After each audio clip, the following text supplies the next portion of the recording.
G'day. Welcome to the fifth episode of the Cold Blooded Contributions podcast. We're your host, the Ipers. I'm Scott Iper, with me is Ty Iper. This podcast will bring to you people in the hobby who have made an impact on us creatively, whether it be artistically, with information, or improving our husbandry. With us today, we have Dan Rumsey and Stuart Mckenzie from Sunshine Coast Snake Catchers. Thanks for joining us, boys. No worries, guys. So how did you guys get into reptiles? You start, Dan. Yeah, no worries. I guess like most people with reptiles, I started very young. I got my first pet snake when I was 6 or 7 years old. Actually, interesting for most people that listen to the podcast would probably know Andrew Melrose down in Southern Shire.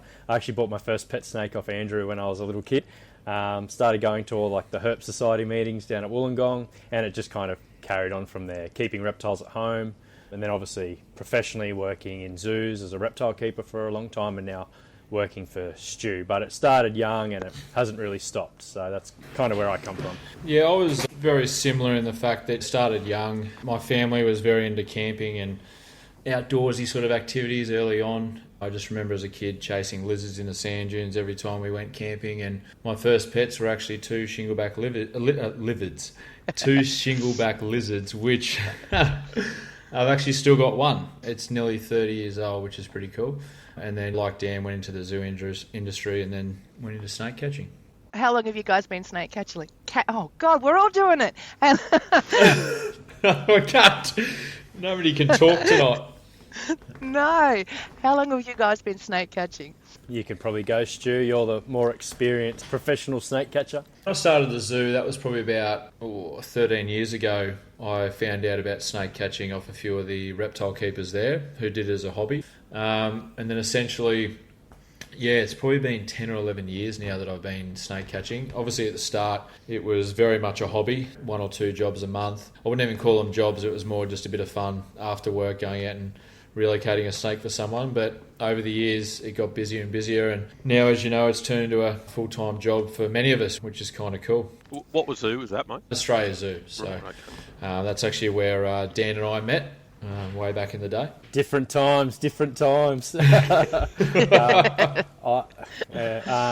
I met Stu in 2016 working as reptile keepers at Australia Zoo. Then when I returned back to the Sunshine Coast from Central Coast, New South Wales, I was working at Australia Zoo as a mammals curator, and then on the weekends helping Stu out where possible, doing some relocations. And then it wasn't that long ago, really, just under a year, that Stu offered me a full-time job. I was kind of ready for a change, and obviously to be able to work with snakes, also work with one of my best mates, which is pretty cool too, and Brando as well, he's another one of my good mates, was really appealing. So kind of full-time as a snake catcher for just under a year, but have been doing, I guess, snake catching for Stu for almost 3 years. So did you start the snake catching off just as a bit of pocket money, so to speak, to help pay the bills a bit? Was that the plan, or was it like supplementary income, or was it something you were always a bit of a passion about to try and help the public? I think a bit of all of the above, because for me, yeah, initially it was a bit of pocket money. As we know, the zoo industry is not a very high-paying industry, depending on your position. So a bit of pocket money initially, but also the fact that you can get out there. Each situation is different. It's obviously a lot of fun catching snakes and educating the public, which we did it in the zoological role as well. For me, it definitely started as a bit of pocket money, something extra where I can do a bit more with reptiles. But I also found it quite cool that once I'd left the zoo, I was able to give this additional work to some of my best mates at the zoo, working outside of their hours at the zoo. They're able to go catch snakes and earn a bit more pocket money. Yeah, and I don't think, for zookeepers in particular, the opportunity, one to do something that you love, which is talk to people about snakes, but also the opportunity to make a little bit more money, to make life a little bit easier. I got a big gripe with the zoo industry in some ways in terms of remuneration and reward for experienced staff. So whilst for me it was kind of almost getting a reptile fix, changing over to a more of a mammals role at Australia Zoo, but it also helps with living daily life. Everything's getting more and more expensive, and zoos aren't always the best at rewarding experience or effort. So that's why I guess so many of their zoo, I'm not picking on Australia Zoo in particular, I'm just saying zoos in general all around the world, it's the same problem. But snake catching on the weekend, it actually helps, because not only helping public, you're working with snakes, but also too, you have a little bit more money, which means you don't leave the animal industry and jump off and do something else because you're trying to feed a family or buy a house or go on holidays, so you can see animals that you love. So I think it's beneficial on multiple facets. Yeah, I think we've lost a lot of people to other industries that could have stayed within the animal industry if it was a little bit more financially viable, I suppose. Oh, definitely. And the workload too, the burnout rate's quite high because of the high workload and the low pay. Yeah, and when you start, I guess, get closer to 30 or on your way to your 40s and you start thinking about other things, it certainly does change. And I've seen so many of my friends, the cohort of keepers that have 10 or 15 years experience, and obviously I'm talking on a zoo sense now, have left just to chase dollars. And they're trying to chase dollars because they do want to have a family and they do want to buy a house and they don't want to live in a share house anymore and all those kind of things. And I hope the zoo industry can fix that in some way, but I don't know how they do it.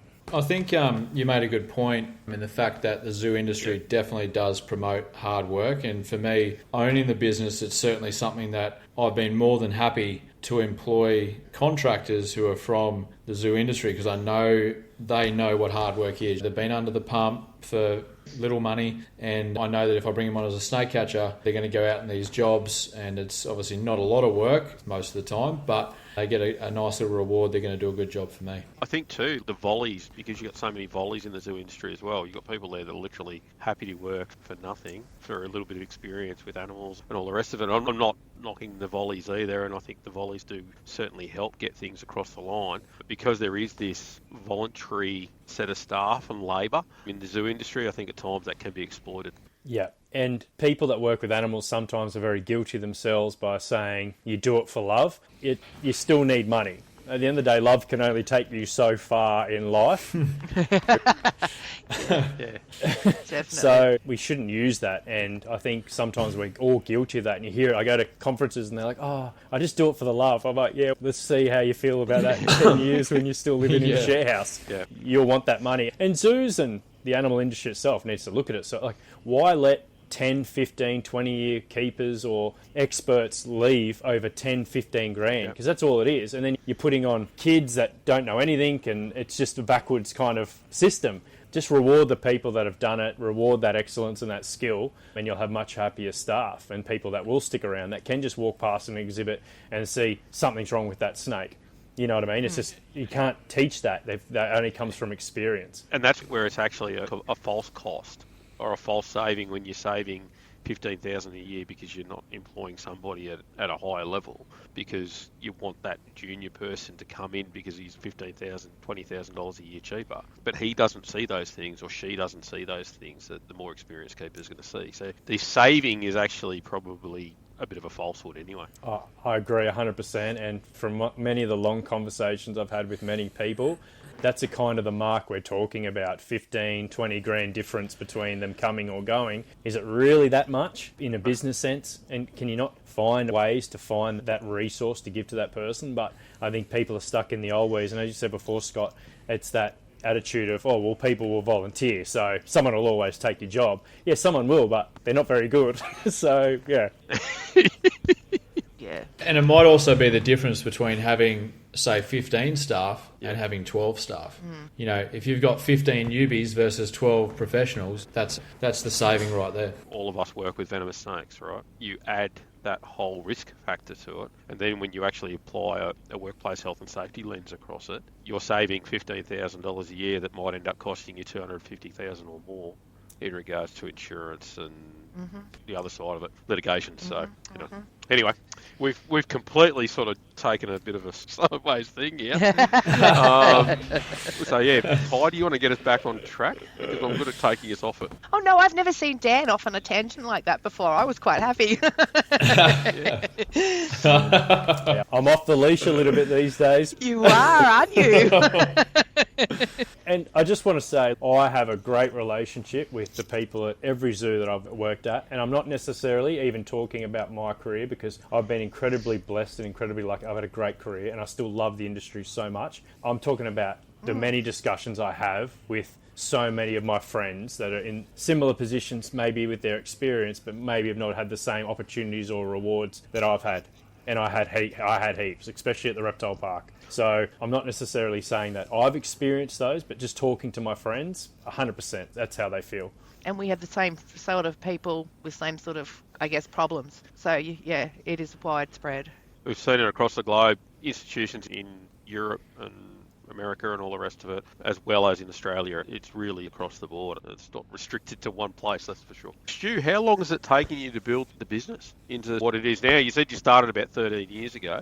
Yeah, so initially for the first probably 3 to 4 years, I remember, you go through periods where you think it was the toughest part of your life or in terms of business or working or whatever, but I think it's all sort of different. I remember back in the day when I first started, I was working 5 days in the zoo industry, and then my weekends and after hours were spent snake catching, and I think it was about 3 years straight I worked 24/7, and you can imagine how much that drove my wife crazy. To be honest, I'm surprised she stuck it out. Pretty lucky. But that's the thing about the snake catching industry, and I'm sure we'll touch on this shortly, is it's so hard to get into, and it's so hard to try and establish yourself within the industry, that working 7 days a week, 24/7, whether snake catching is your side gig or whether it's your full-time job, that's required. I don't actually see a way around it unless you receive employment, kind of like Dan did, where he came in as a full-time snake catcher for me and general manager. But if you're starting your own gig, you basically have to commit to that 24/7, which can be so difficult. But yeah, initially, way back in the day, it didn't start very busy, if I'm honest. I think the real turning point for me was as I started to get busier and busier, I got to the point where when I was at the zoo, I might miss 3 or 4 jobs while I'm at the zoo, and then I'd get home that afternoon and be like, well, is it starting to get to the point where maybe I'm better off just committing to my own thing? If I'm missing out on this work whilst I'm at the zoo, and at that time in my career I'd been there sort of 4 or 5 years, I'd done majority of the things that I'd wanted to do there, and yeah, for me that was time that I fully committed, and it just so happened to line up that I ended up buying Sunshine Coast Snake Catchers off Richie Gilbert and combining it with my current snake catching company at the time, which I think I had called the Snake Catcher 24/7, and yeah, put them together, and that's when I finally committed to full time, which was kind of a big deal for me, especially. It was a very wise move. Yeah, it's always a big roll of the dice, though, isn't it? When you go into business for yourself, you never quite know how much to put in, you never quite know how much effort to put in, and then when do you cut your losses? When do you turn around and go, you know what, this isn't quite working out what I was hoping to do? I think I saw a thing a while back. It's 1 in 20 businesses are actually successful. Yeah, I completely agree with that. And I can think of a heap of times over the years where I thought to myself, right, is working 7 days a week worth it? Or is being my own boss worth it? Because in the snake catching industry, you can have a day where you get, back in the early days, I'd get, 10 jobs in a day. I'd be like, oh, on cloud 9, how good is this? Snake catching is the best thing ever. The next day you get 2 jobs and you're like, oh my goodness, should I be back in the zoo industry working, because I don't know how many jobs are going to come in the next day. So yeah, you're always second guessing yourself. It definitely comes down to, I guess, sort of taking risks and trying to assess those risks as best you can. But at the same time, even now, as big as the business is now, I don't know when the next call's coming in. There's always an element of risk. And Dan and I have been having these conversations. It happens every year. You get to sort of May, June, and everything's slowing down, and you're like, oh, this morning's been quite quiet. There's only been 2 or 3 jobs, and I've got 4 or 5 staff on, and it's like, okay, when's the next call coming in? What are we going to do, guys? But you just got to commit to the process, and I've got a good team behind me, which is great. Obviously, you've got a whole different side gig, so to speak, that you've been able to sort of run in with regards to the TV stuff. Is that something that you always wanted to do, or was that something that sort of came out of an opportunity, or was it a discussion? How did that all sort of come about? Yeah, I think I've always been interested in the TV side of things and, the social media side of things, because Richie Gilbert definitely started it, posting the videos on Facebook. And in those initial days, every snake video that was going up, because it was a new thing, people were watching snake catchers catch snakes, it was going viral, you know what I mean? We still get viral posts these days, but it's just much less. But yeah, I think from that social media, we saw people responding to our videos and how much people love to watch snakes through a screen, but not in real life. It is probably the biggest factor. It did definitely sort of sit in the back of my mind, like, oh, maybe we can turn this into something on TV one day. And that was such a long process. I guess the general public just probably sees it. We eventually got a TV show, but that took probably 3 or 4 years of us filming essentially for free, having friends come out with me and putting stuff together, editing stuff together, talking with production companies, talking with networks. It was such a long process, and then to finally make it, I guess, happen in the middle of COVID was essentially a miracle. But Yeah, it's always been something in the back of my mind. I've always had the dream of travelling the world. That is still the dream, travelling the world and either catching snakes or filming. Hopefully one day that comes true. Certainly the documentaries that I've seen you guys put together, the one thing I really like about them is that they seem very genuine. They don't seem staged. They don't have that element of fanfare to them. I mean, it's got to be watchable from a public point of view too. It doesn't need to be super dry, but I think it's really good. It doesn't look staged or anything like that. Obviously, you use little bits and pieces of stock footage, I'm assuming, and you cut bits and pieces into it to get around the fairly restrictive legislation that we have in Queensland. Yeah, essentially, as soon as we got the green light to go ahead with filming, I made it very clear that the main priority of us going to this person's house is to catch the snake for them. In the end, they're a paying customer. We're there to offer a service, and you guys can film and get whatever footage you can whilst I do my job, essentially. We've had so many people ask us this exact question, like, how'd you get all this footage then? Essentially, the way it kind of worked is we'd go in as normal, we'd catch the snake as normal, we'd bag it up, and then at the end, once the snake's secure and safe, we'd essentially put the snake in the car, in the aircon if it was quite a hot day, or in a safe area for sort of 5 or 10 minutes, and then essentially we would go back and we'd reenact the whole thing without the snake. So there's elements of acting involved, obviously, because some of the shots you just can't get without reenacting it. But never did we reenact it with the snake again. We always kept that very separate. We did our job. We made sure the customer was happy. And then if we needed those extra shots of us pretending to hold a snake or us jumping a fence or whatever, we'd get that just for the TV stuff. But I was very surprised how it came out in the end, and I was so glad that we were able to shoot something quite professional. Obviously, we can't control everything that the editors do. Like, there's definitely some over-dramatised music on the back of some of the calls. But, you know, like you said, Scott, there's got to be some drama. There's got to be some little bit of amp up so that the audience watch it. Because if these networks are paying us and paying the production company to shoot something for TV, then they need to make sure people are going to watch it. The other thing that's actually really good with those little stage sections and that little bit of acting is it's actually important from a workplace health and safety point of view as well. You can't have camera people that aren't necessarily snake people getting themselves into positions that might be not the safest for them to be in.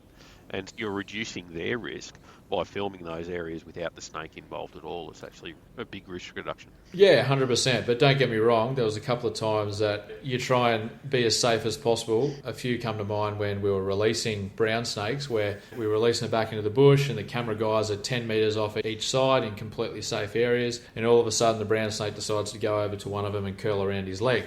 That happened once or twice, but that can't be helped. We did our best to mitigate any safety issues, but the brown snake will do whatever a brown snake wants to do. So yeah, no, it was good fun, and the main thing was showing our role in the community, showing what we do as a job, and hopefully educating a few people at the same time. What do you think the largest snake you've caught has been, size-wise? Brown snake-wise, I didn't catch it, but I saw it. Donnie Guerin actually caught it. One of those moments hurt people where it's like you find something, it's like, right, you need to meet me at the release spot because someone else needs to get eyes on this thing. Where he showed me this brown snake, and I kid you not, I've never seen anything like it. We all know a big brown snake, 6 foot long, that's a big brown snake. But once a brown snake starts getting sort of 6 inches, 8 inches bigger than that, to me, it's just a whole another level. Like, this thing it was the biggest brown snake by a country mile, even though it was only maybe 4 inches, 6 inches longer than any other snake I'd seen. Just something about it, its girth, its weight. Like, I was physically holding up with one hand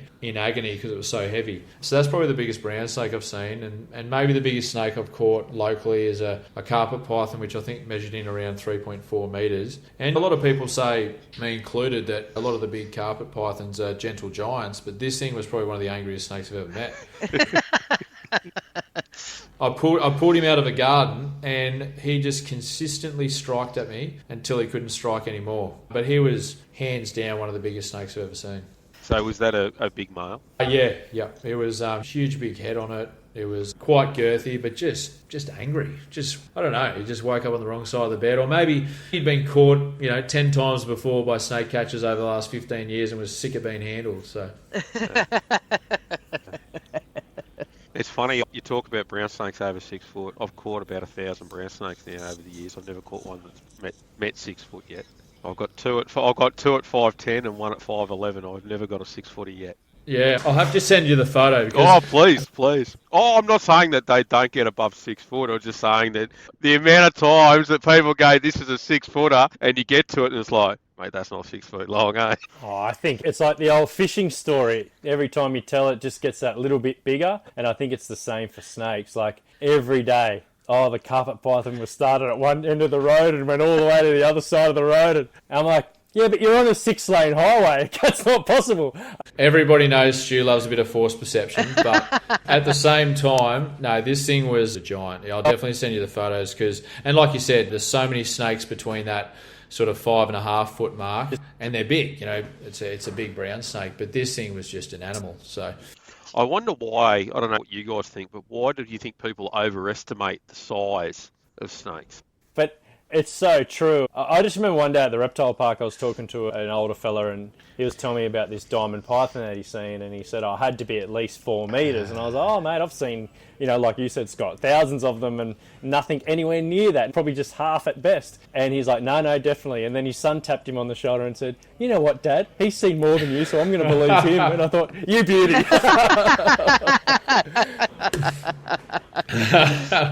I think in your mind, over time, it just seems to obviously get bigger and bigger. And when you're telling a story, you embellish a little bit just to make the story sound more exciting. But yeah, that's why it's just safer just to say, yeah, 4.5 foot. No one argues when you say that. I think from our customer's point of view, I think it's that fear factor. If someone sees a black snake in their backyard, the amount of times that people call us and say, yeah, there's a 6-foot black snake in our backyard, and we get there, it's a 3-foot red belly, So I think it's that initial fear factor in the back of their mind. They're scared of it. They're probably also trying to warrant, right, I'm getting a snake catcher out, I'm paying money for this person to come out. Right, in my mind, I'm going to make it bigger than it actually is to make myself feel better, So I think there's so many factors, but yeah, we definitely covered them. We once got called out for this massive python in this lady's courtyard. It was a green tree frog.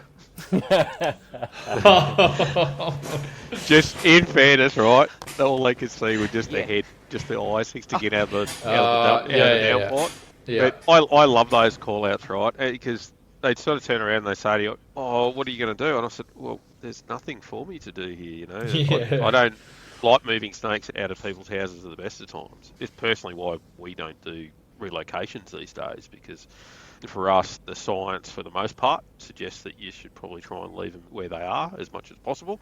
Obviously, when they're inside houses and stuff like that, it's completely different. But it's one of the reasons why we don't tend to do snake catching that much these days. And frankly, it's too much work. I like being able to go out at night or not having to get a call at 3 o'clock in the morning. Yeah. No, that's fair enough.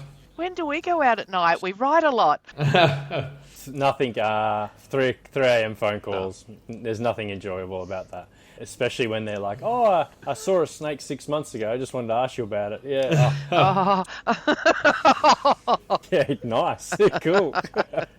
Yeah, that's a Friday night special when we get the drunk calls come through. So, yeah. Is that a big deal for you guys? Do you get lots of those sort of prank calls? I had a lady call, and I don't talk bad about customers, and I'm not trying to do that, but I had a lady, it was 2 o'clock in the morning, she called me, said she got a snake at her front door, she can't get in the house, she was blind as a bat, she was right into the Vinos that night, and I said, oh, this is how much it's going to cost, and she's like, what, you don't come out for free? This is 2 o'clock in the morning, by the way. And then she's like, well, how am I getting to my house? And I said, have you considered using your back door? And she goes, I never thought of that. And then that was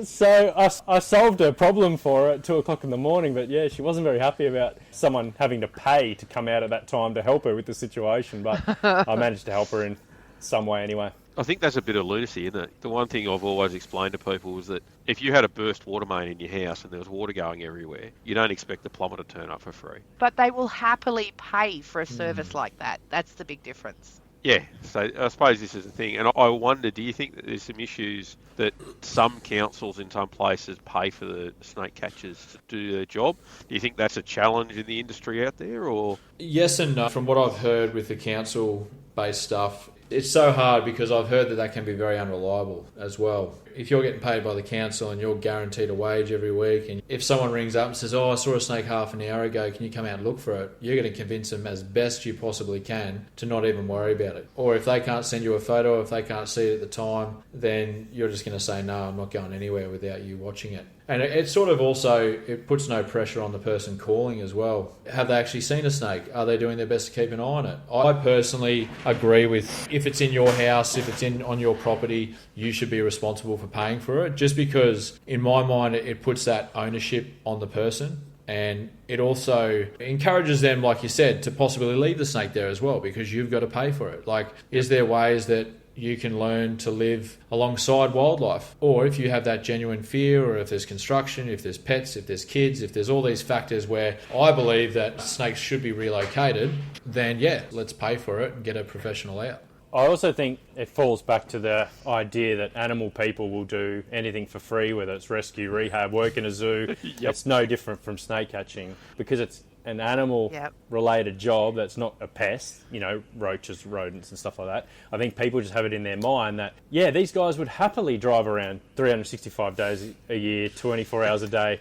to help me with this snake, because they would do it for a possum or whatever. And we all know how hard even that kind of rescue rehab and the toll that takes on wildlife carers or zoo people or whatever. So I do think sometimes it's attributed back to being wildlife related, and people assuming that wildlife related means free.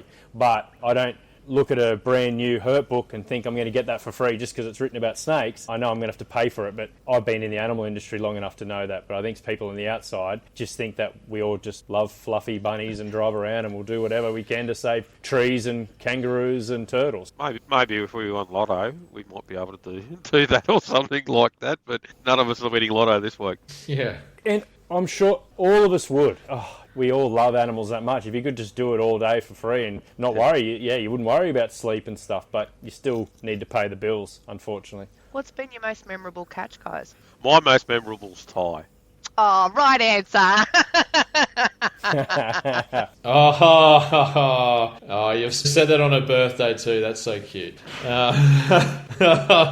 You forgot to get her a present, didn't you? Oh, dear. No, he didn't, actually.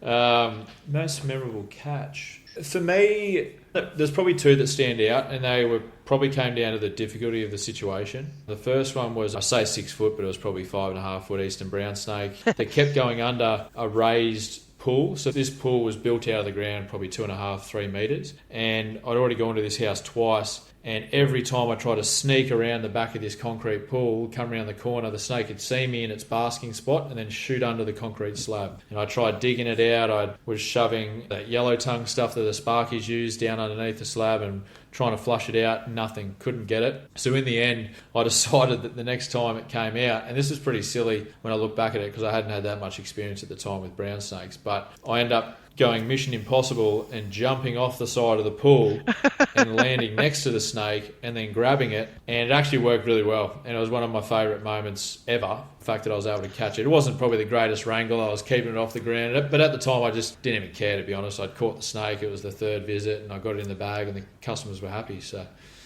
Excellent. What about you, Dan? I'm trying to think. Favourite catch? I probably don't have anywhere near as many as Stu, but probably would just be one of the more recent brown snake jobs. I had one that was incredibly difficult under a deck, and it just took a long time, and obviously understanding the snake and the behaviour and what I needed the snake to do to make the catch possible, and you end up there for 2.5 hours, but there was dogs, small children, there was all these factors. I thought, no, we've got to stick with this, you know what I mean? I'd hate for the worst thing, and I'd also hate for the people to resort to the other option, which is if it comes out using a shovel or something like that, which would be terrible for the snake. So eventually I caught the snake. There was a few woohoos and all that kind of stuff, and funny thing about it was a little bit later the same person that was there called and said, hey, there's actually a bigger brown snake here now. So Stu had to go to the same property, and I said, well, it's not the one we caught because it's sitting behind me in a bag, and Stu had to rush out there and get an even bigger Which Yeah. which I suspected. And after I probably had the female, and Stu ended up catching the male, and then obviously we were able to release them close by together, which was really cool. But that was probably one of my more memorable catches, only because it took a lot of effort from me personally. I was pretty tired and exhausted, but also too, you kind of got to rely on trying to manipulate the snake in a certain way that allows you to catch it. So it just took a long time. Have you guys caught any exotics or anything really unusual on call-out? Doing the demos, I don't know what it was like for you guys in the zoo system, but doing the demos, the amount of times people had come up to me, oh, this is my pet snake, and it was bloody corn snake, or it was something else. You're like, yeah, you probably shouldn't show that, eh? It was like that Channel 7 interview where they were interviewing that young family, and the girl goes, oh, this is my pet snake. She had a corn snake. Oh, that's right, yeah. Yeah.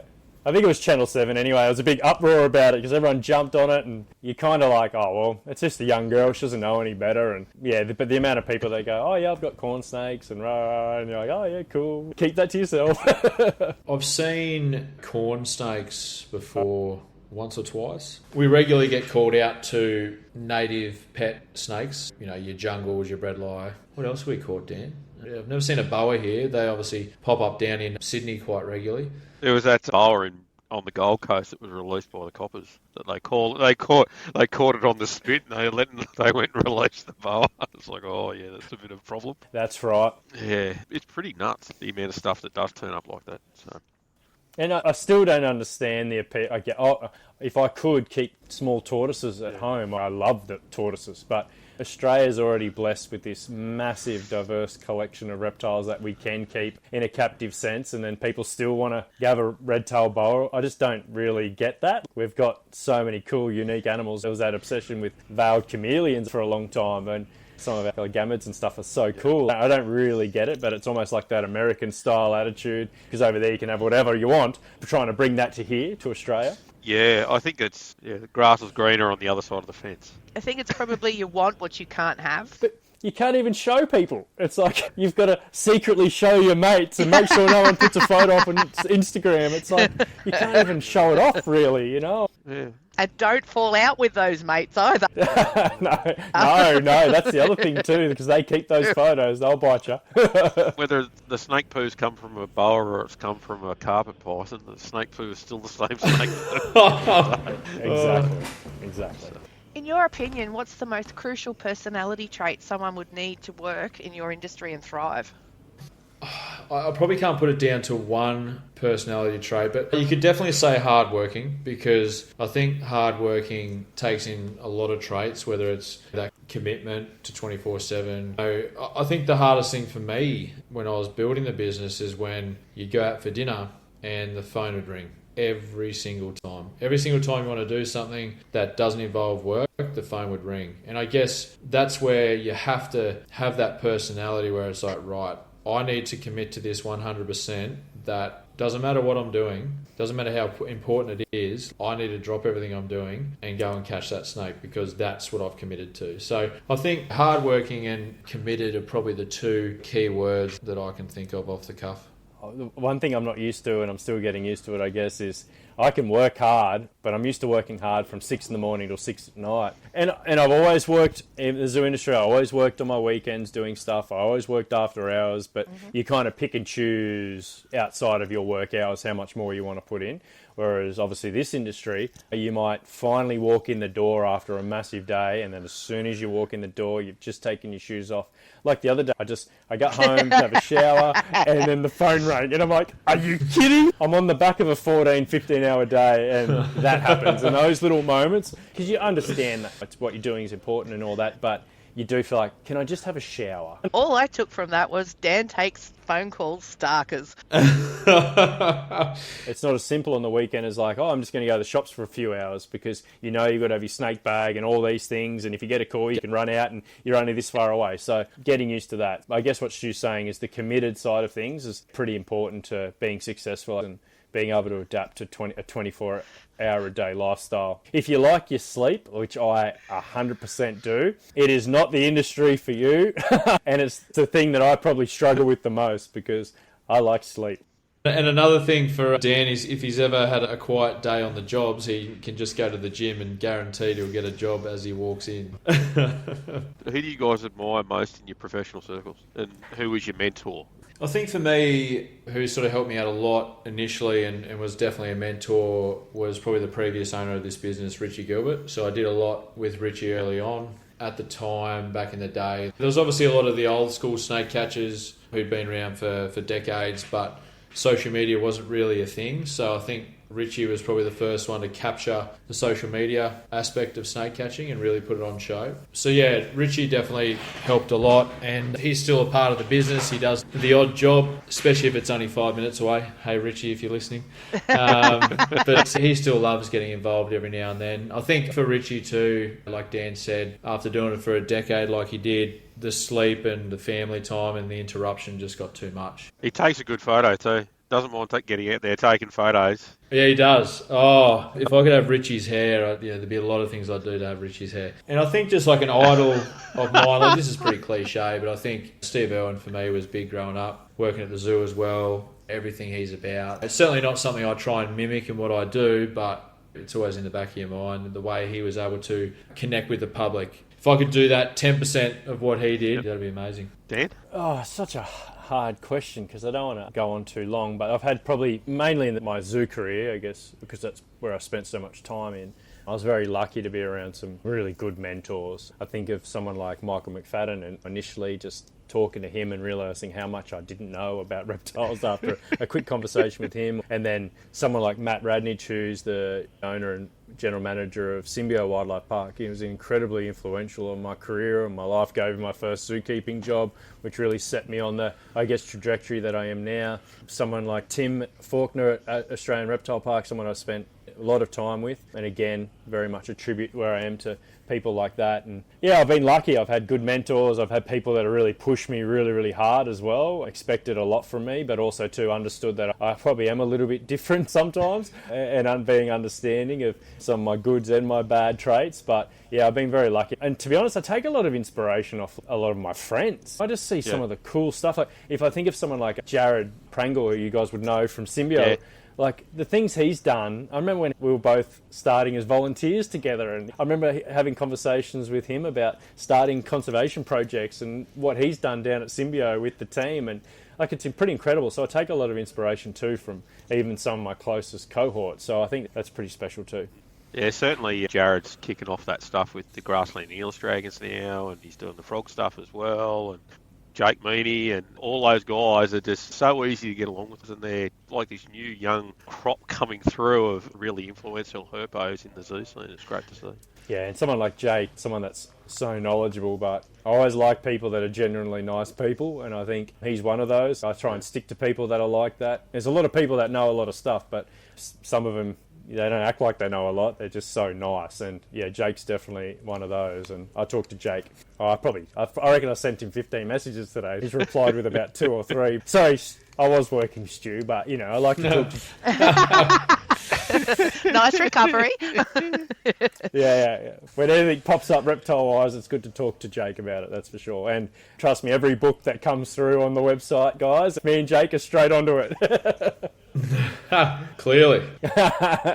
Yeah, the book obsession is a lot, but I do love my books. Every time I get a package, I get very excited. They do make me very happy. What I like about the books the most, and like you guys are a great example of that, what you've done with some of your publications, I always think it's amazing that someone can take so much knowledge and their life dedication and then put it in a book, and then you can have that big part of their brain forever. When you can open it every now and then, I think that's the most amazing part, and I feel like not like you're using that knowledge, but you're appreciating it and you get your little piece of it that you can keep. So that's what I like, I think, the most about why I've become so obsessed, I guess, with collecting books, and that's kind of where it all started, I guess. And I'm sure you're probably the same, like you're both the same, where over time I want to keep less because I want to give them more, whereas books you can keep as much as all they need is space. That's probably the difference, I guess, as well. And I won't stop collecting books because I really like it. Any turtle book that pops up, I want it straight away. So we do have a pickup availability too, if you want to save on postage. I know. I just need to come down and do one big giant order.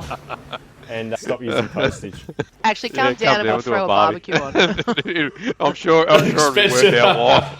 It'd be an expensive trip. Yeah. Tax time's coming, mate. You know, that's what tax returns are for. I know, and I know that you're contributed to my Christmas present from Stu. I don't know if he ever told you the story, but I got a bit emotional when he showed me the first book because I wanted it for so long, but by the second book that kind of worn off the excitement. He's like, oh, I should have given you the other one first.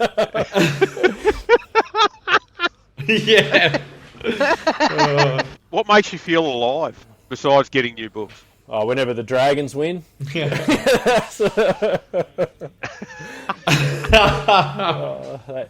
can ruin a weekend for me, but I think for me, particularly as I've gotten a little bit older, the more trips I can do and the more animals I can see that I'm passionate about, I guess that makes me tick. Like this year for my birthday, I wanted to go see a numbat, so I did that. The year before, I was desperate to see a Komodo dragon. If I could do that more, yeah, I would love to, but I mean, you're limited to how many weeks off you get a year. Certainly seeing the animals that I care about or the animals I'm passionate about, that would be my biggest driving force now, I think. So was the numbat in the Dryanda woodlands? It was. I saw 3. It wasn't hard or anything. You're not walking up a mountain for 10 hours or anything like that. You're just driving around and they just pop out in front of you. And pretty easy to get to, obviously, just being a couple of hours outside of Perth. But yeah, really special. And seeing what's around Dryanda woodland and appreciating how bad the situation is when you drive through sheep paddocks for kilometres and kilometres and kilometres and realise there is nothing left for them besides what they're existing in now. So that's pretty, well, sad, but I mean, nice to see at least they're hanging on a little bit. I saw one at Scotia, of all places. I was doing some survey work at Scotia Sanctuary in Western New South Wales, and they've got these massive, great, not really enclosures, I suppose. It's rehabilitated habitat where they have removed the predators from inside it, and they released numbats in there about 10 years earlier, and they had very limited numbers of how many had bred in there. They weren't on collars or anything like that anymore. They're effectively wild again. We're going down a track and we were dragging a chain behind us so we could then walk those chain dragged lines the following morning to see what's crossing the tracks. And yeah, here's this numbat just walking across the road. It was bloody surreal. Oh, they're such a cool little animal, and the first one we saw was only just at a glance, it just kind of ran off. But the second individual just kind of sat there. They're obviously pretty okay with vehicles, so I just kind of stood there for a while, and it was underneath this log, and one of my friends I was with is a real mammals guy, that's his thing. Yeah. And I've spotted this numbat run under this log, and there's only one log, there's only one place to look, and he's like, I can't see it, and he's panicking, and I'm like, under the effing log, look at the log. And anyway, and he just could not figure out what I'm saying, and I'm pointing and all this stuff, and it went down its burrow, obviously, and he didn't actually see it. One, he missed the first one. Second one was right in front of us 10 metres away, and he didn't see that, so we had to stand there, and we sat there and waited, and eventually it just popped its head out just enough that he got his proof of life photo, but didn't obviously get to see the whole thing. Yeah. And then we're driving along, and they wanted to get out and look for a bird. Why would you do that? But anyway, they wanted to get out of the car to look at this bird. So I stayed in the car because I was like, I've seen heaps of Western Rosellas, whatever, who cares? Anyway, they get out of the car, they're looking up to the left at this bird, and then I'm sitting in the car and a numbat runs right out directly in front of the car and then runs off. So he missed that one as well, which is just makes it even more funny. You know what happens though, right? You go out with birdos and you go out with mammal people, and they're the ones that get to see the prasinus, and they're the one that sees the armpellies, and they're the ones that see the warrows and all the rest of it. Oh. That's always the way. Or just random bushwalkers that put a photo up and go, oh, what's this? And you're like, oh, you're kidding me. Yeah. Do you guys keep yourselves? Stu? Other than my 4 lizards that won't die, they're nearly 30 years old and they just keep on living. Other than that, no. I think for me, unfortunately, one of the negatives from owning a snake catching business and being so heavily invested in it over the last decade is it's probably decreased my enthusiasm for keeping reptiles and also herping. I'm by no means as keen as Dan is to go out on a trip looking for reptiles, just because I think for so long now my life has been going out and catching snakes. 24/7, yep.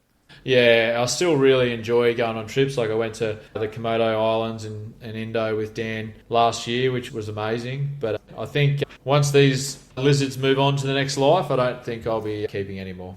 And I'm same, just a few snakes and a few lizards, nothing extreme. I like what I have, that's all I need to keep. Very happy with a couple of lizards and a couple of snakes. Maybe in the future, I'd love to get to the point where I had outdoor pits, and once I can do that, that's certainly how I would like to keep reptiles, just because so much more happens naturally and you get to see more natural and innate behaviours. And I think a lot of that comes back from being in a zoo world too, where it's kind of hard to motivate yourself to have maybe more blue tongues or whatever at home when you spent 10 years of your life going to work and hanging out with Komodo dragons or big giant tortoises and stuff like that, because they're just so cool. Like soon I'm very fortunate, I'll have a little emerald tree monitor. That's so lucky, and it's something that you just dream of, that would never happen, and I just know that's enough to fill my cup. And I also think, to be honest, for me, and I know you guys are the same, that there's no better animal to have a home, in my opinion, than a dog. They give you so much, and if I could have 50 dogs at home, that would be the kind of thing that I would much rather do, because in fairness, I'd rather put my money into going to see, which is a trip I really want to do. I want to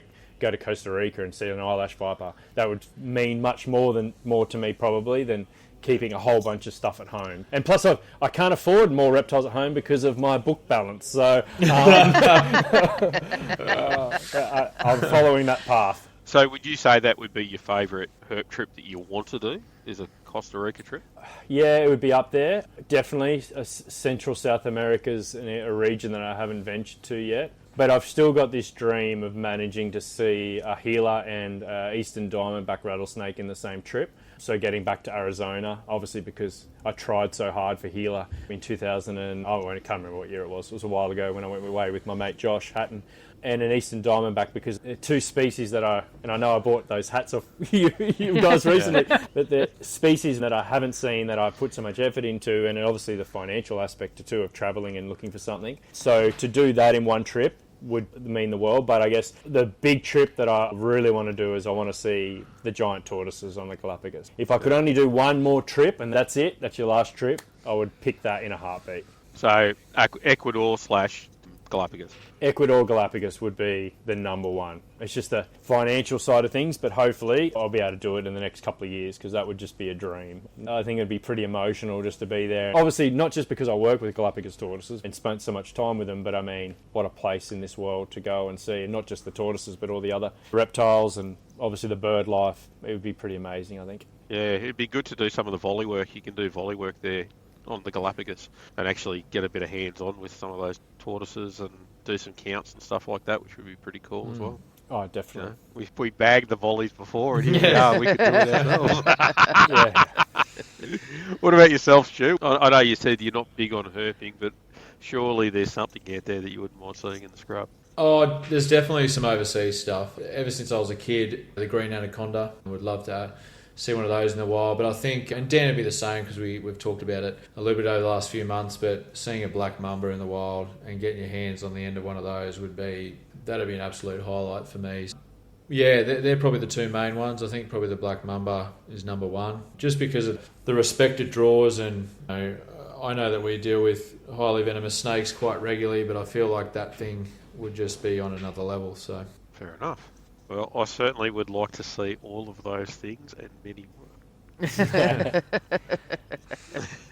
Lachesis for me is actually the big one. So Melanocephala in Costa Rica chasing down black-headed bushmasters is like right up there. And I know Ty loves rattlesnakes, so any rattlesnake will do. Or have you got a favourite one, Bo? Eastern Diamondback. Dan bought my cap. I do wear it a lot, so I've even snuck it in on a few snake catching jobs, and then outside of uniform, but it's acceptable. I saw a photo someone posted the other day. He's an American herper, I can't remember his name, and he had the hat sitting next to an Eastern Diamondback, and I thought, I need to do that, because was it Jake? It was definitely Jake. Yeah. I think I can't remember what hat it was, Willardy maybe, I can't remember, and he had the hat with the snake, and I thought, I need to do that one day. Well, maybe with the Mycorrhizae or something like that. The Arizona corals or something would be cool too. So yeah. Have you guys ever injured yourselves on a call out? I wouldn't personally call bites injuries. Like, I've never been bitten by a highly venomous snake, thankfully. But I've had some very close calls. I've nearly fallen out of trees multiple times, essentially kind of been saved by one branch that just didn't happen to break or falling off fences. A couple of times, I remember there was a very early morning job I went to, and I probably should never have got on the roof, but it's hard when you rock up and you can see the snake there in the eave of the roof on top, but then you look at the actual surface of the tin and it's like, it's a misty night, there's a bit of dew on top of the roof and you're like, my goodness, I'll take one step on this roof and I'm going to slip off. But at the same time, you're trying to keep the customer happy. But yeah, a couple of close calls, but in terms of actual injuries, nothing too major, thankfully. Yeah, I got nothing exciting in terms of injuries. Maybe in the zoo world there was probably a couple, but yeah, nothing I can think of that was. There is one story, but I can't tell it. That's one for time when we're having a barbie, and not when we're recording. Yeah, mainly because it was embarrassing, and I'd only tell the story to my friends, but. A bit too much training once catching the croc, but I won't go any further. Oh, well. I don't think you need to, the way you described it. Oh, that was bad. That was a week off that. Very uncomfortable hospital visit. Yeah, not good. I don't even know where to go from that. No, I'm floored as well. That's pretty good. What's the funniest thing you've ever been called out to? Before we go, I'm going to start off. I got called out to a dog turd. Someone genuinely thought a fairly long dog turd, I'll give them that they expertly hid underneath a bucket back in Melbourne. Yeah. Oh my. That they thought it was a tiger snake. Call-outs in Melbourne. Everything down there is venomous, right? So it wasn't really a question about whether or not you were attending a venomous snake call. They were basically venomous except for when you were catching corn snakes and boas and pet snakes. So I turned up to this place. It was a funny location. It was in the middle of the city, so I was a bit sceptical anyway. But yeah, she turned up there and lifted up the bucket, and there was a dog turd. So that's my one. What about you guys? What have you guys found? Lots of rubber snakes, I'm sure. I'll go just because it just popped up in my head. And Stu, you remember you sent me on this job because this lady's freaking out because there was a piece of snake poo. So she just wanted an inspection of her whole property. And I walked in, I walked over, I picked it up, and I said, this is like a lolly from your kid. So it was this tiny little. It was purple. It was just straight out of a packet, and I'm like, I don't need to look for anything because it's actually just a lolly. But she was adamant that it was snake poo in her head. She refused. She was like, no, can't, just come. Like, we can't send you a photo. Rah, rah. I just think it comes back to people not knowing, but also to that fear-based thing of thinking the worst possible scenario. But certainly, I found that pretty entertaining. I think for me, we've obviously turned up to many straps, hoses, fake snakes, all that sort of stuff over the years. I had an elderly lady who I didn't charge in the end because I felt so bad. She was around the corner and I went down there and it was kind of a misty, a bit of dew morning, and a raindrop or a drop of water had actually run underneath her glass table in kind of a snake pattern.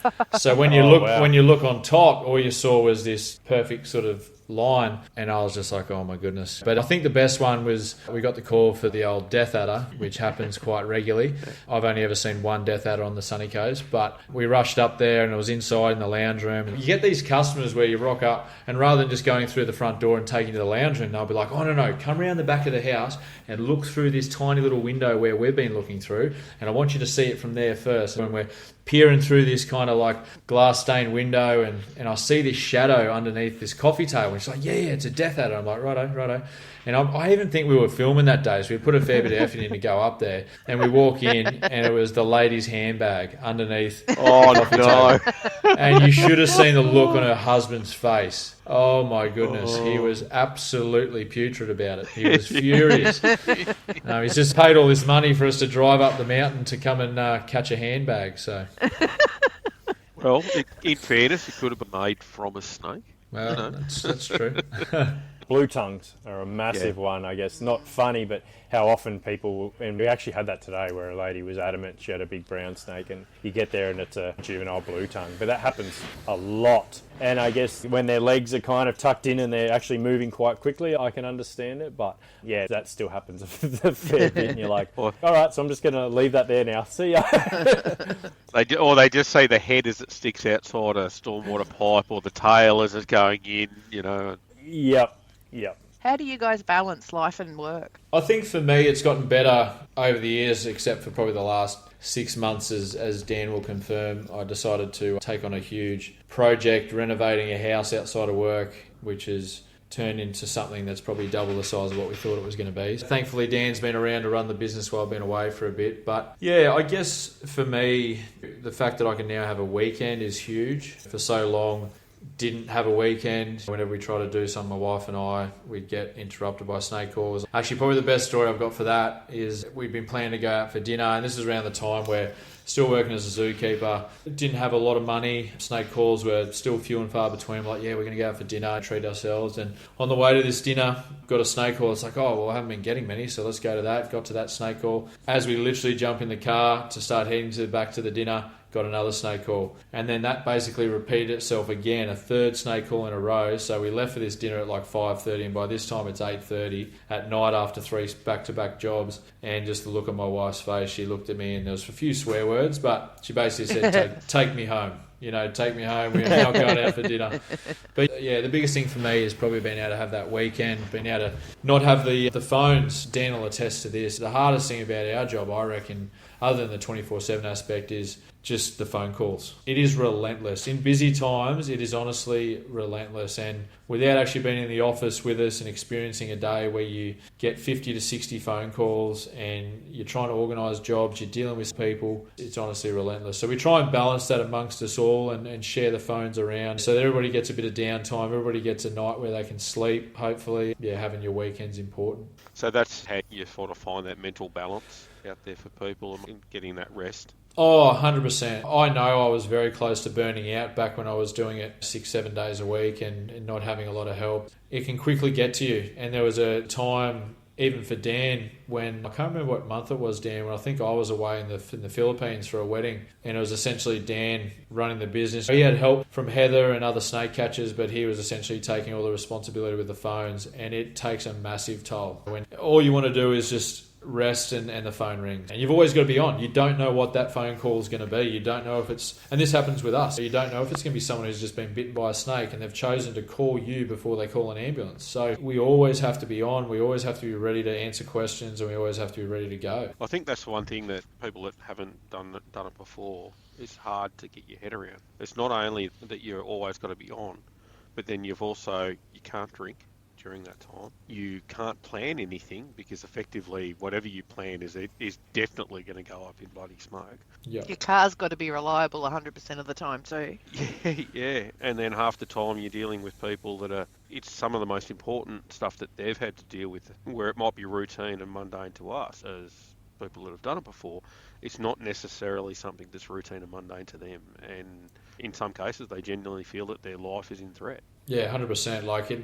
And you nailed it on the head. It's like, to us it is mundane, it's an everyday thing, but if someone's got a snake in their lounge room, this potentially could be the worst thing that's ever happened to them in their life. Yeah. This moment could be the most stressed they ever are, and they've called us for help, and we need to be ready to react to that. Yeah, definitely. And I think that's probably one of the things that, for people just starting out, it's actually something until you've sort of done it for a long time, you don't necessarily appreciate how difficult some of those moments can be. Yeah, 100%. And even to this day, I look back and I've probably organised or had maybe 20,000 phone calls over the years, and I still have ones that surprise me to this day.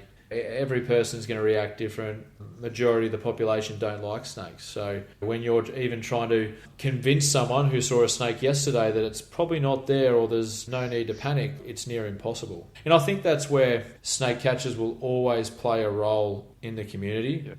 Not only from providing the service, but also like a consulting sort of situation in terms of always having someone on the other end of the line to talk to about your problem or your question regarding snakes. Definitely. I guess the big thing with that is, though, that expectation of consultancy, but you're not a hotline that is manned 24 hours for free. I think the snake catching, sometimes the jobs kind of help with that as well, because what people don't realise is like, yeah, we might go out and catch a snake, but how many phone calls came through before that happened about people just asking about the snake they saw 6 months ago, what sheds, and the messages, the identification of reptiles, the identification of skins, identification of fecals. These things roll in, so you're constantly just helping people, and sometimes there's no break. It could be literally 24 hours, 7 days a week. And I think sometimes people miss that.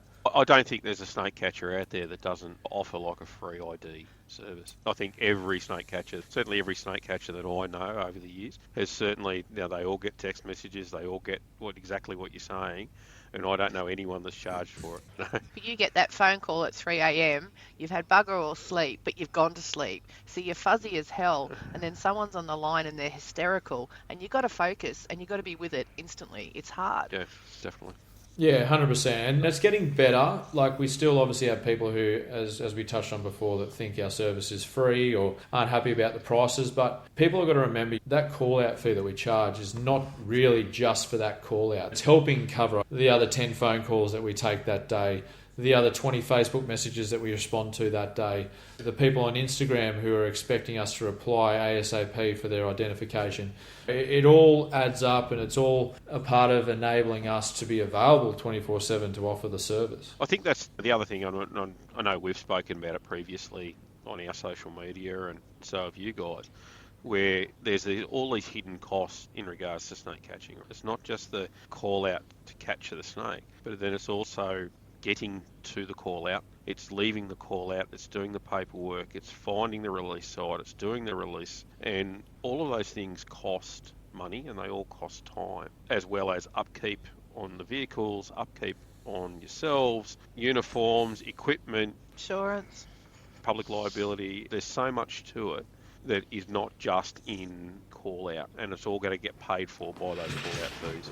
Yeah, and even the word reliability as well, and committing to that role. I'm sure some of the tradies that I deal with, the plumbers and the electricians that help me out on some of the renovations I've done, probably hate me because I forget sometimes that these guys don't work 24/7. So I'll call them at 7:30 at night and be like, hey mate, just wanted to talk to you about this thing at the house, and are you available tomorrow to come out? And they're like, hey Stu, it's 7:30 at night. I just don't have that concept anymore, you know what I mean? Because we're so used to being available and being ready to go. And the fact that whatever we're doing at the time, if we're on call, we are ready to drop everything and come and help you. Like, that in itself has so much value to the community that I guess people don't necessarily take into account. Do you enjoy doing the TV stuff, like interviews and things like that? I don't mind doing that sort of stuff because I like that dissemination of accurate information. Yeah, I think so. It's always a way of, hearing it straight from the horse's mouth, you know what I mean? Like, if you're on there's no way it can be manipulated, which has happened to us many times over the years by the media. And it's always a little bit of a rush too, going live on TV, and you never know what question's coming, you never know what Karl Stefanovic's going to throw at you. It's always good fun. Dan's done a lot more of it than I have. I still think Dan enjoys it from time to time, but I'll let him speak for himself. I think once you've done it enough, I would say it does lose its value a little bit. Don't get me wrong, if I had the opportunity to film documentaries traveling the world looking for reptiles or other wildlife, I'd jump on that in a heartbeat. What people don't realise, and I know the guys down the reptile park, they would attest to this, waking up at 4 o'clock in the morning to run down to go on TV for 2 minutes and then go back and work for 12 hours. It does wear thin, but it can be fun and can be lighthearted, and also too, you get to talk about the animals that you love. I've done heaps of it. If it stopped tomorrow and I never did it again, I probably wouldn't worry that much, but if it does pop up every now and then, I'm happy to jump on and always smile and look like I'm enjoying myself and try and laugh about it. Kind of the same as this, like we're talking about serious topics, but I do believe in that kind of lighthearted, funny. And when you're working with animals, particularly in the zoo world, I found people look at zookeepers like it's the best job in the world because you're working with animals and stuff. So when you go on TV, you're like, it's the best thing ever. Like, I think you just enjoy getting given all the shit by people, by your mates on Messenger and all the rest of it after they've seen you on telly. Yeah, that is true. That is true. You just don't want to slip up too much because social media is a harsh world these days. So, I'm still living down the whole fried blue tongue thing. So, Still haunts. That's it still cuts deep, mate. Yeah, it still cuts deep, yeah. Like, being called a poacher is not very nice, especially when it's not in your DNA, so... I think sometimes social media has its positives and all that, but Jesus, some harsh people out there. The ones that I like the most are... There's some people out there that are very, very vocal over social media, but then you put them in a room with you and they can't even look at you because they just don't have it in them. And I think sometimes I'm like, well, if you happen to say it on a keyboard, at least say it to my face and at least we can have a discussion. But there's plenty of people that I see that they've got a lot to say on social media, but then you put them in a room and they quieten up real quick. So I find that interesting. And that's the thing, unfortunately, a lot of these people who criticise us, snake catchers, or hurt people are often in the same industry. It is a little bit of a toxic industry at times, unfortunately, and us as snake catchers do cop a fair bit of criticism, but most of the time it's not from the public, it's from those fringe people who either are not snake catchers or might be in the hurt world, or couldn't cut as a snake catcher or did snake catching at one point, but are quite happy to be keyboard warriors on socials.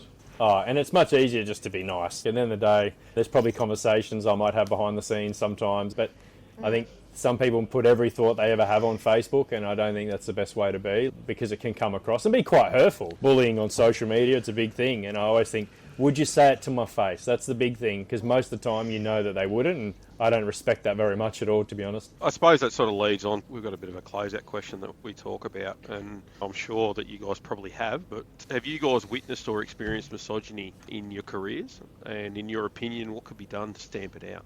Obviously, there's a fairly big domination of masculinity within the herp world, which is probably completely unfounded in my opinion, but at the same time, have you guys experienced it and have you seen it? I think the snake catching industry is majority male. There are more and more females coming through, which is great, and we've got a handful in our business as well, and one in particular, Heather, is probably the heart and soul of our business. She's like the mortar between of all us bricks. She holds everything together. She does a lot of the tough jobs, the after hours jobs, and is so important to what we do. But yeah, there has been comments over the years that have been passed on to me from some of our female snake catchers where they might have rocked up at a job and there might be a subtle comment like, oh, you're a snake catcher, are you? You know what I mean? Like, it might not be directly having a go, but at the same time there's some underlying messages there. But I think for the most part it's not too bad in the snake catching industry. There are some females getting out there who are proving themselves on social media and in the snake catching world to be amazing at their jobs. So hopefully it goes away, but I think we live in a world where unfortunately there's always going to be a little bit of it. I don't think I ever really noticed it much in the zookeeping world. The zookeeping world's changed massively too. If a TAFE class turns up to do a day at the zoo, I'd say 95% of the attendees would have been female. Zookeeping world, I couldn't tell you a stat now, but I would say that it's heavily dominated by females, and I think that, to be honest, male and female keepers really complement each other because you work together well as a team generally. But no, it's not something that I really noticed. I would think, and I don't know this really, I'm just saying, I would think that reptile keeping still within zoos would probably still be more male dominated. Now I might be wrong in saying that, but just knowing for who's at what zoo and what friends and stuff, I would say that's probably the last of the different, I guess, taxonomic groups in zookeeping, which is probably more still male dominated, and I don't know why that is. Background interest, not sure, but certainly as a whole, zookeeping, well, I would say it's probably predominantly more females now. It's not something I ever noticed, and I don't think it's ever something that I would stand for anyway. So if you did see that, it would be sorted out very quickly. Yeah, for sure. I think we're starting to see a significant shift, certainly in the last sort of 10 years, 10, 15 years. What's the one takeaway, guys, that you would like the audience to get from this episode? I think as snake catchers, I've been in the industry a long time now, but I still feel like sometimes we're still chasing people's respect in some shape or form.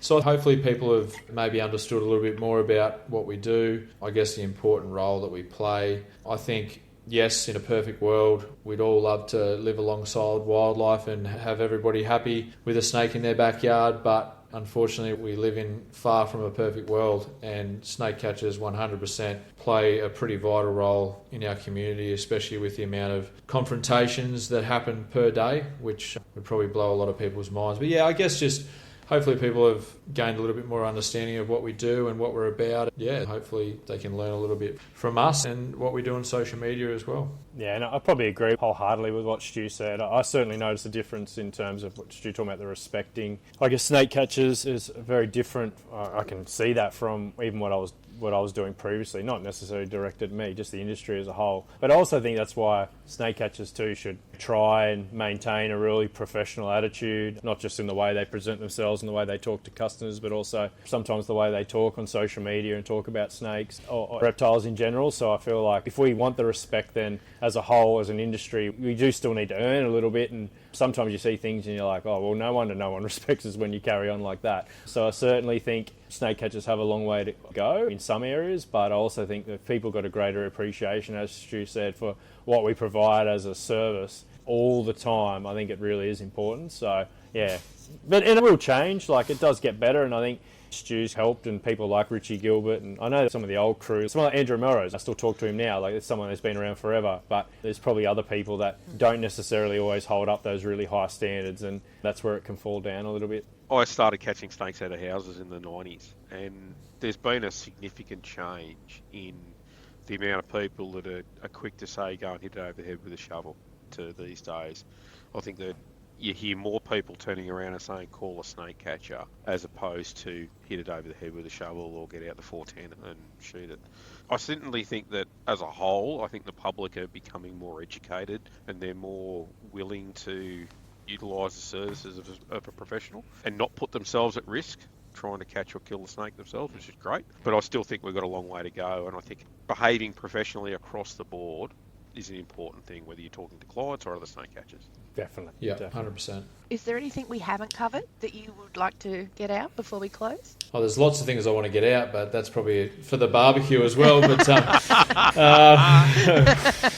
I think we've covered a lot, yeah. And I think it's just the same thing that I reiterate, especially when we do media interviews and stuff like that. There's always snake catchers willing to help. And if you ever find yourself in a situation where you got a snake in your yard, snake in your house, it's not something that you have to deal with alone. And I think people forget that. It doesn't matter if you live out in the middle of nowhere. There's been countless times where people have called me from 5 hours away, 5 hours west, where there's no snake catchers anywhere near them. But my staff have still been able to talk them through the situation. Thank you for listening to the Cold-Blooded Contributions podcast. A massive thank you to our guests, Stuart Mckenzie and Dan Rumsey from Sunshine Coast Snake Catchers 24/7. We really appreciate you guys taking time out of your busy schedule to talk to us. Sunshine Coast Snake Catchers 24/7 can be found at the following websites and locations. Website is thesnakecatcher.com.au. Facebook, you can locate them on Sunshine Coast Snake Catchers. Instagram is also Sunshine Coast Snake Catchers. TikTok is Sunny Coast Snake Catchers.